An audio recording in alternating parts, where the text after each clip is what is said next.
Hello friends, मैं हूं Rishabh Kapoor websofttutorials.com से। इस वीडियो में फ्रेंड्स हम कंपैरिजन ऑपरेटर्स के बारे में बात करेंगे। फ्रेंड्स, पाइथन में कंपैरिजन ऑपरेटर्स होते हैं double equal to, not equal to, greater than, less than, greater than equal to और लेस देन इक्वल टू। तो फ्रेंड्स, सबसे पहले हम बात करते हैं डबल इक्वल टू की। फ्रेंड्स, जो डबल इक्वल टू होता है वो सिंपली दो वैल्यूज़ को चेक करता है, वैल्यूज़ इक्वल हैं या नहीं है। मैं क्या करता हूँ, इसमें तीन वेरिएबल्स बना लेता हूँ, a b equal to 10, equal to 10, b equal to 10 और सी इक्वल टू 5। अब सबसे पहले मैं चेक करता हूँ ए और बी इक्वल है या नहीं है। तो मैं इफ स्टेटमेंट लगाता हूँ, if a is double equal to b. Friends, double equal to comparison के लिए यूज़ किया जाता है। अगर मैं इसको सिंगल इक्वल टू कर दूंगा तो ये असाइनमेंट ऑपरेटर बन जाएगा। मीन्स इसका मतलब ये निकलेगा कि मैं बी के वैल्यू को ए को असाइन कर रहा हूँ। तो इसलिए कंपैरिजन के लिए हम डबल इक्वल टू यूज़ करेंगे। हम लिखेंगे if a is equal to b, print values are same or else print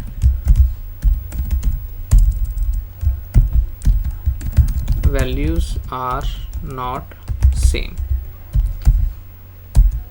मैं एंटर प्रेस करता हूँ तो आप देखेंगे वैल्यूज़ आर सेम, क्योंकि ए की वैल्यू 10 थी और बी की वैल्यू भी 10 थी, तो वैल्यूज़ इक्वल थी, तो इसलिए इसने रिटर्न कर दिया values are same.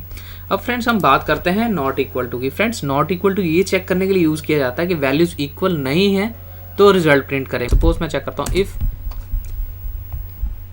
B is not equal to C. तो अब आप यहाँ पे देख सकते हैं बी 10 है, सी 5 है, तो वैल्यूज़ इक्वल नहीं है। तो मैं यहाँ पे कॉलन लिखता हूँ, मैं सिंपली लिखता हूँ print values are not same. अब मैं खाली सिंपल इफ यूज़ करता हूँ, तो मैं एंटर प्रेस करता हूँ, फिर से मैं एंटर प्रेस करता हूँ, तो आप देखेंगे values are not same. Means condition false होने पे ये एग्जीक्यूट होता है।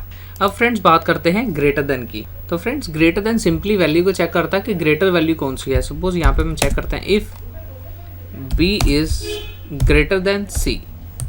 मीन्स अगर बी सी से बड़ा है, बी 10 है, सी 5 है, तो ये बड़ा है, तो सिंपली प्रिंट कर दे बी इज़ ग्रेटर, एल्स ये प्रिंट कर दे C इज ग्रेटर।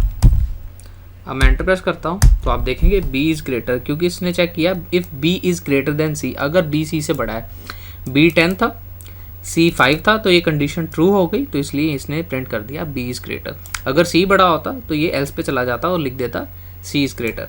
इसी तरह से फ्रेंड्स, हम बात करते हैं लेस देन की। तो फ्रेंड्स, लेस देन में क्या होता है कि छोटी वैल्यू को चेक किया जाता है। जैसे मैं आप लिखता हूँ, if C is less then A। Means अगर जो C है A से छोटा है तब प्रिंट करे C is smaller, else print A is smaller. तो आप देखेंगे C स्मॉलर इसने चेक किया। अगर C A से छोटा है, तो C 5 था, A 10 था, तो C A से छोटा था, इसलिए इसने इफ स्टेटमेंट को एग्जीक्यूट कर दिया और उसने यहाँ पे लिख दिया C smaller.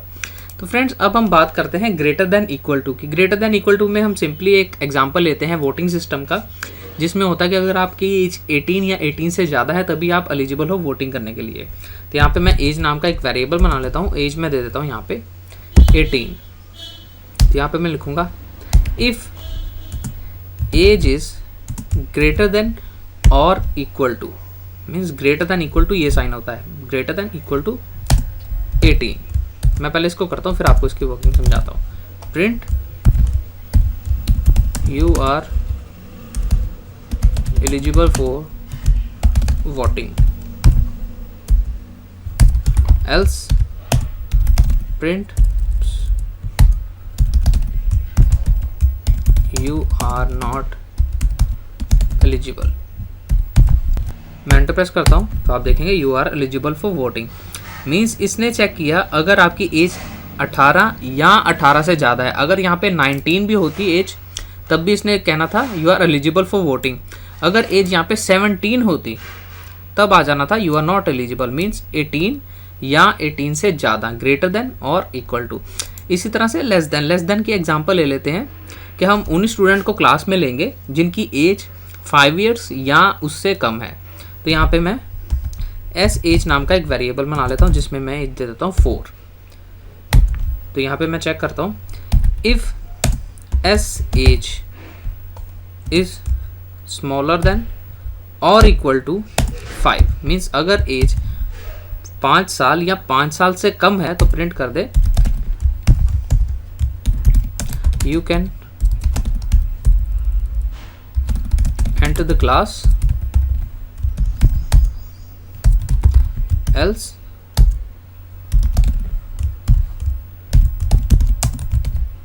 You can't enter the class. तो आप देखेंगे you can enter the class. Suppose अगर मैं यहाँ पे कंडीशन चेंज कर दूँ,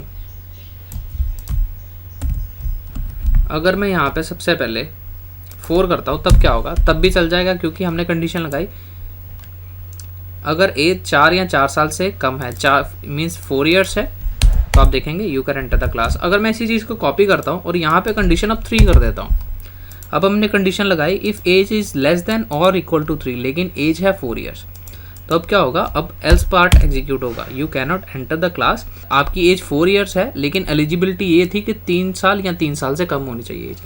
तो ये थे कंपैरिजन ऑपरेटर्स पाइथन में।